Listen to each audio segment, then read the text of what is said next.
नमस्कार दोस्तों, स्वागत है आपका हमारे चैनल पर। आज हम आप सभी के लिए लाए हैं एक ऐसी दिल दहला देने वाली फिल्म जिसने पूरे भारत को हिलाकर रख दिया। हाल ही में रिलीज हुई ये मूवी भारत में सबसे कंट्रोवर्शियल मूवी में से एक है, जिसका नाम है द केरला स्टोरी, जो एक सच्ची घटनाओं पर आधारित है। तो चलिए इसकी स्टोरी जानते हैं। मूवी की शुरुआत में हम शालिनी उन्नीकृष्णन उर्फ फातिमा नाम की एक लड़की को देखते हैं, जो फॉरेन देश में बनी एक पुलिस हेडक्वार्टर में इंट्रोगेशन के लिए लाई गई थी। वहां शालिनी के ISIS और बाकी टेररिस्ट एक्टिविटीज के संबंध में पूछने पर शालिनी उन्हें बताती है कि वो भारत के केरला की रहने वाली एक नर्सिंग कॉलेज की स्टूडेंट थी, जिसे ब्रेन वॉश कर यहाँ लाया गया था। और वो अकेली नहीं, बल्कि उसके जैसी कई और लड़कियों को ऐसे ही ब्रेन वॉश करके यहाँ लाया गया था। शालिनी उन्हें बताती है कि कैसे 1 साल पहले वो प्रेग्नेंट हालत में अपने पति इशाक के साथ काफिरों से लड़ने अफगानिस्तान के खंडरों में भेजी गई थी। मूवी फ्लैशबैक में जाती है और हम इशाक को कुछ गन्स लेकर रेगिस्तान के रास्ते शालिनी को अफगानिस्तान के इलाके में ले जाते हुए देखते हैं। वहां के लोगों से मिलकर शालिनी को अपने परिवार की याद आने लगती है और हमें पता चलता है कि करीबन 2 साल पहले तक शालिनी अपनी माँ और नानी के साथ तिरुवनंतपुरम में एक खुशहाल जीवन जी रही थी। अपनी स्कूल की पढ़ाई खत्म करने के बाद शालिनी आगे नर्सिंग की पढ़ाई करने के लिए दूसरे शहर आती है। वहां उसकी मुलाकात उसकी रूममेट्स नीमा, गीतांजलि और आसिफा से होती है। जहां एक और गीतांजलि शालिनी की ही तरह हिंदू थी, वहीं दूसरी ओर नीमा क्रिश्चियन और आसिफा मुस्लिम थी। जल्द ही इन तीनों में काफी गहरी दोस्ती हो जाती है। इसी बीच हम देखते हैं कि क्लास के दौरान कोई शालिनी, नीमा और गीतांजलि की फोटो खींचकर कुछ मौलवियों को भेज देता है। मूवी वापस प्रेजेंट टाइम में आती है और शालिनी अपनी कहानी जारी रखते हुए बताती है कि अफगानिस्तान में वे अपने मिशन की तैयारी करने के लिए दूसरी जगह जाते हैं, जहां पहुंचकर शालिनी इशाक से अपनी मां से बात करने की इच्छा जताते हुए उससे फोन मांगती है, लेकिन इशाक उसे यह कहकर मना कर देता है कि उनका फोन इंडियन अथॉरिटीज द्वारा ट्रेस कर लिया जाएगा। फिर वो उसे एक पुराने घर में ले आता है, जिसे वो साफ सफाई कर थोड़ा रहने लायक बनाते हैं। इस दौरान इशाक शालिनी से जोर जबरदस्ती करता है, जिसे शालिनी चाह कर भी रोक नहीं पाती और फूट फूट कर रोने लगती है। इसके बाद उसे अपने कॉलेज के दिन याद आते हैं, जहां एक शाम वो अपनी दोस्तों के साथ बाहर खाना खाने के लिए जाने वाली थी। रेडी होकर वे सब बाहर जा ही रहे थे कि तभी आसिफा उन्हें अपने कजन्स के बारे में बताती है, जो बाहर उनका वेट कर रहे थे और उन्हें पासी के एक पॉपुलर बीच पर घुमाने ले जाना चाहते थे।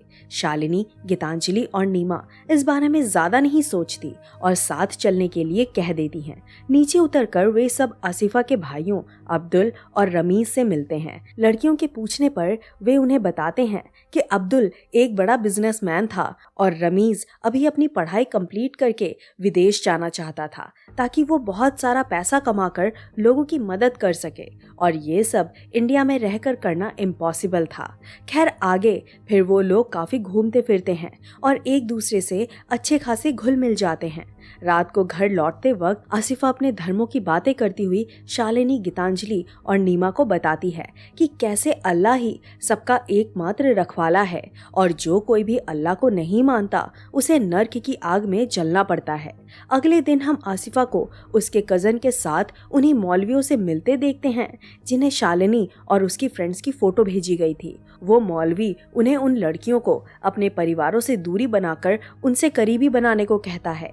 इसी के चलते आसिफा उन तीनों को ईद मनाने के लिए अपने घर बुलाती है, जहां शालिनी और गीतांजलि की नजदीकियां रमीज और अब्दुल से काफी बढ़ने लगती हैं। सीन वापस अफगानिस्तान की ओर शिफ्ट होता है, जहां हम इशाक को ट्रेनिंग के लिए बाहर जाता देखते हैं।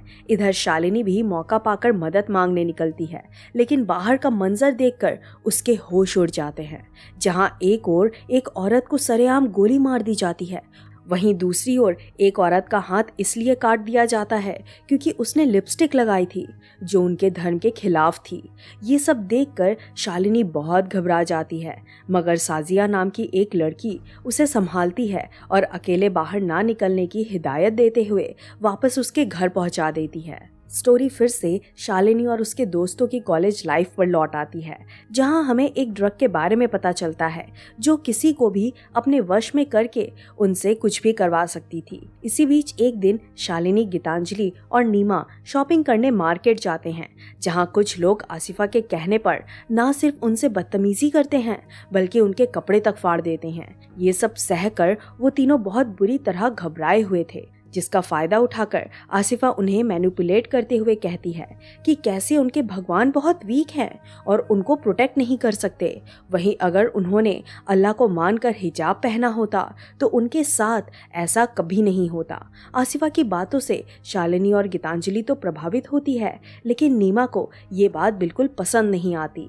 जब गीतांजलि और शालिनी इस घटना के बारे में अब्दुल और रमीज को बताती है तो वो उनके साथ सिंपैथी जताने का नाटक करते हैं और उनका मेंटल ट्रॉमा कम करने के लिए दवाई के नाम पर उन्हें वो खास ड्रग्स दे देते हैं, जिसे कंज्यूम करते ही वो होश खो बैठती हैं और उन दोनों के साथ फिजिकल रिलेशनशिप में आ जाते हैं।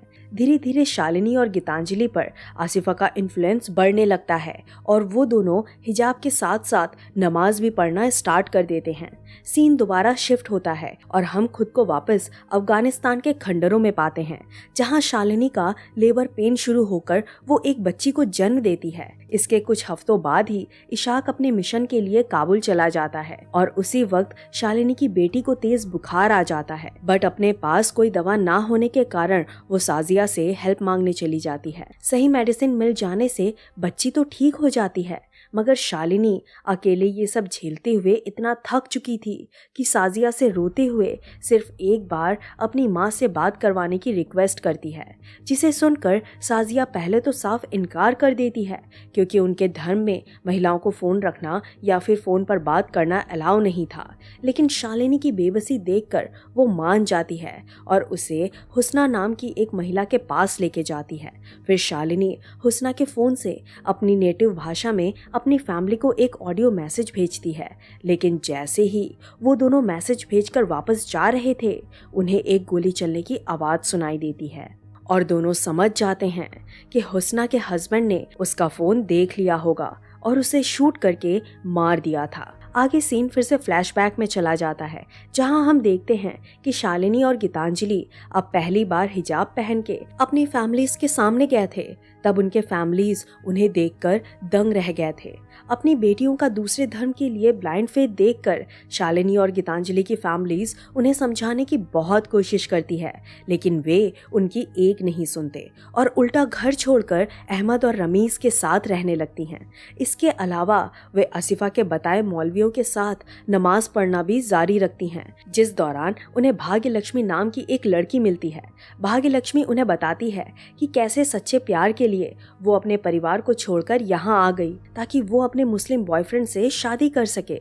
इस दौरान अचानक से शालिनी की तबीयत खराब हो जाती है और उसे पता चलता है कि वो प्रेग्नेंट है। जब वो ये बात रमीज और आसिफा को बताती है तो वो उसे धर्म बदलकर मुस्लिम बनने को कहते हैं ताकि रमीज और शालिनी की शादी हो सके। शालिनी पहले तो ये सुनकर घबरा जाती है, लेकिन फिर अपने होने वाले बच्चे का सोचकर अपना धर्म बदलने के लिए रेडी हो जाती है। दूसरी तरफ गीतांजलि भी अपना धर्म बदलकर एक ड्रग एडिक्ट बन जाती है और नशे में अब्दुल को अपनी कई प्राइवेट फोटोज शेयर कर देती है, यहाँ तक कि वो अपने हॉस्पिटलाइज्ड पिता पर थूकने से भी नहीं कतराती ताकि वो उन्हें काफिर होने के क्राइम से बचा सके।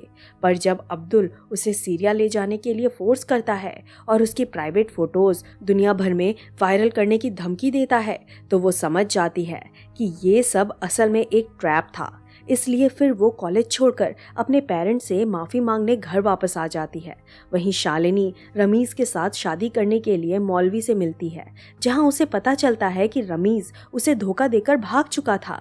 ये सुनकर वो बिल्कुल टूट जाती है और आखिर में कोई और ऑप्शन ना रहने पर मौलवी के कहने पर दूसरे लड़के इशाक से शादी करने के लिए रेडी हो जाती है। कुछ दिनों बाद शालिनी और इशाक की शादी हो जाती है। इसी दौरान शालिनी को ढूंढते हुए उसकी माँ भी वहां पहुंचती है और शालिनी को शादी करते हुए देख शॉक रह जाती है। पर अपनी बेटी को खोने के डर से वो शालिनी और उसके हस्बैंड को एक्सेप्ट करने के लिए रेडी हो जाती है। वो उन्हें अपने साथ चलने को कहती है और सबके सामने बहुत गिड़गिड़ाती है, लेकिन आसिफा उन्हें वापस भेज देती है।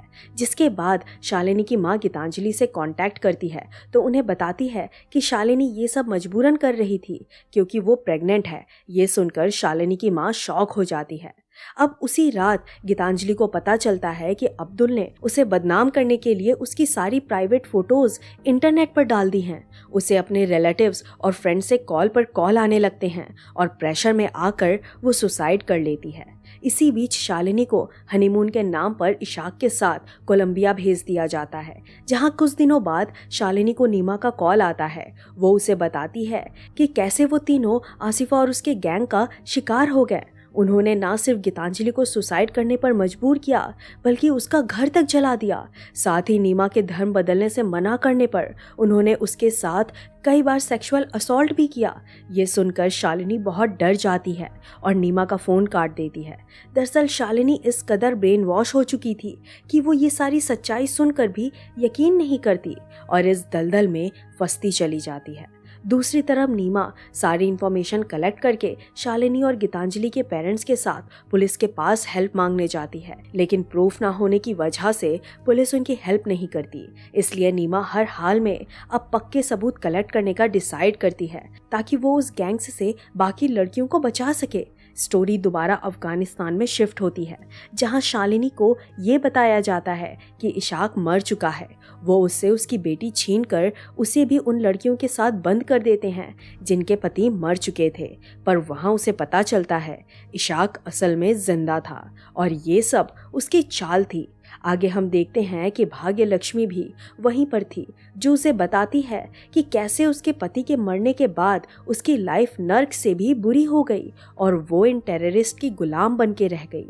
जल्द ही इस भयानक टॉर्चर को शालिनी भी फेस करती है। अगले दिन वो टेररिस्ट सभी लड़कियों को किसी नई जगह ले जाते हैं। शालिनी को रियलाइज होता है कि ये उनके बच निकलने का आखिरी चांस है, इसलिए वो हिम्मत जुटाती है और भाग्य लक्ष्मी के साथ एक और लड़की को लेकर वहां से भाग निकलती है।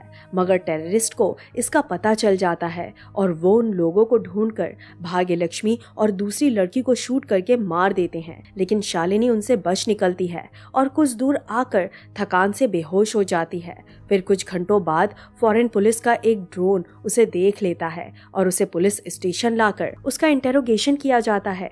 सब बता देने के बाद शालिनी उन्हें अपनी बच्ची को ढूंढकर उन्हें वापस इंडिया भेजने की रिक्वेस्ट करती है, लेकिन शालिनी के पास अपनी बातों का कोई प्रूफ ना होने की वजह से फॉरेन पुलिस उसे अरेस्ट करके जेल भेज देती है। जेल जाने से पहले शालिनी अपनी माँ से फ़ोन पर बात कर उन्हें झूठा दिलासा देते हुए कहती है कि वो ठीक है और जल्द ही उनके पास लौट आएगी, और इसी सीन के साथ मूवी यहीं एंड हो जाती है। आई होप आपको ये वीडियो पसंद आई होगी। ऐसी ही और रोमांचक वीडियो के लिए हमारे चैनल के साथ बने रहिए। तो मिलते हैं अगली वीडियो में।